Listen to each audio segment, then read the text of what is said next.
Here is Camille Paglia warning us. This was back in the 90s, warning us about what was coming. How the universities have abandoned what should be the center of the university, which is learning. Okay, all right. Now, I'm on the record. My last book, Sex, Art, and American Culture, had a whole transcript of a multicultural course I taught at the university. Okay, with an Asian professor. Okay, I believe in enlightened multiculturalism based on scholarship. What's the difference in unenlightened and enlightened multiculturalism? Okay, I'm totally opposed to any politicized agenda in the classroom. Okay, I do not want this crappy melodrama being taught to our students that Western civilization is filled with evil patriarchs, and out there are the wonderful people of color. Okay? Well, but I don't think anyone that I know of that believes that. Well, just think of what you just said. The new historicists, listen, you don't know Stephen Greenblatt, the new historicists. Okay, I mean, my God, every word out of their mouth is about the evil of Western culture. You don't know how bad Western it is. culture is evil, yeah, and all you don't know how bad Asian it is. or African culture is unflawed. These people in the who have control of the university's humanities departments now do not believe in great art. Okay, they do not. They believe the dead white European males are just have been canonized. Well, Skip Gates does. She's telling him what she's seeing in the universities, being at the universities, and he's just refusing to believe. Just refused to believe. All these people just refuse to believe the lunacy from people who were there and knew and were warning them. It's a great tragedy of Western civilization. It really is. You're from Bill Ekman. I'm sitting next to a top scientist who was a professor at UCSF, University of California, San Francisco. She is explaining how higher education is failing us. Among other things, she just told me that the words excellence and resilience are no longer permissible speech at UCSF because they are, because they are ableist and therefore discriminatory. She says the institution is past the point of no return.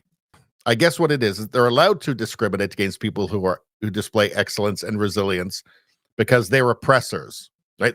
Those people are discriminatory. So I guess you're not allowed to tell anybody, well, try harder. What is resilience? Resilience is just continuing to try, getting knocked down and getting back up again. How do you find excellence? How do you become excellent at something? Well, by working hard at it. You don't get to be excellent at something without that. It takes hard work. How do you get to be a great guitar player? You have to practice a lot. You have to try.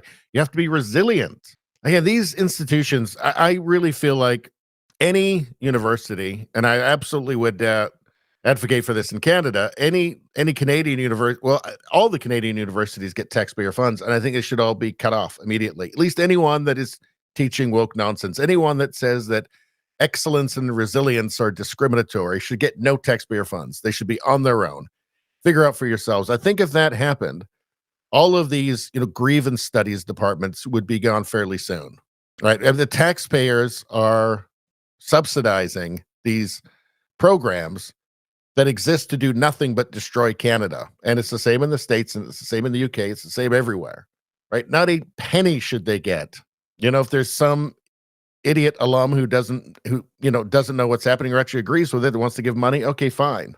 But I think that just by simply defunding them, by just saying that taxpayers aren't going to fund the destruction of their own societies anymore, I think that would go a long way to solving the problem.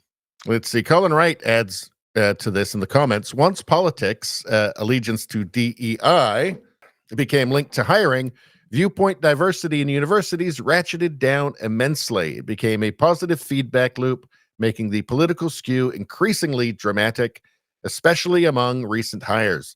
It's hard to see how to reverse it now. Well, I say cut off all public funds for one. Let's see. How about this one from Geiger Capital? A public school teacher in New York told me that she can no longer address her class as boys and girls because it isn't inclusive. How can it not be inclusive? I mean, that's all that there is, right? The rest of it's all just made up gibberish and fantasies. Our education system is focused on absolute nonsense instead of education. Again, we're in schools. The gender stuff is just made up abstractions.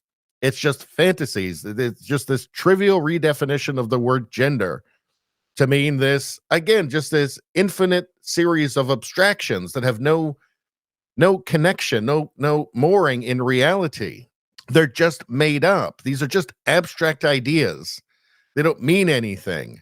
At the end of the day, we're still a sexually reproducing, sexually dimorphous species. End of story. Period. That's it.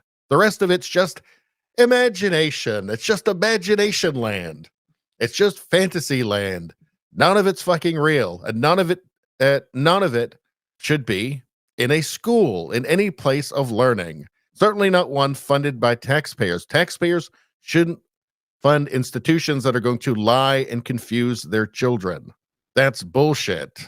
Yeah, it's a major problem in the West. I'm not black-pilled on it. I think we can turn it around. I think it's just too silly. Anyway, that's all I'm going to say about that. Please like, share, and subscribe. Sharing really helps me out. I thank you for that. I will see you next time.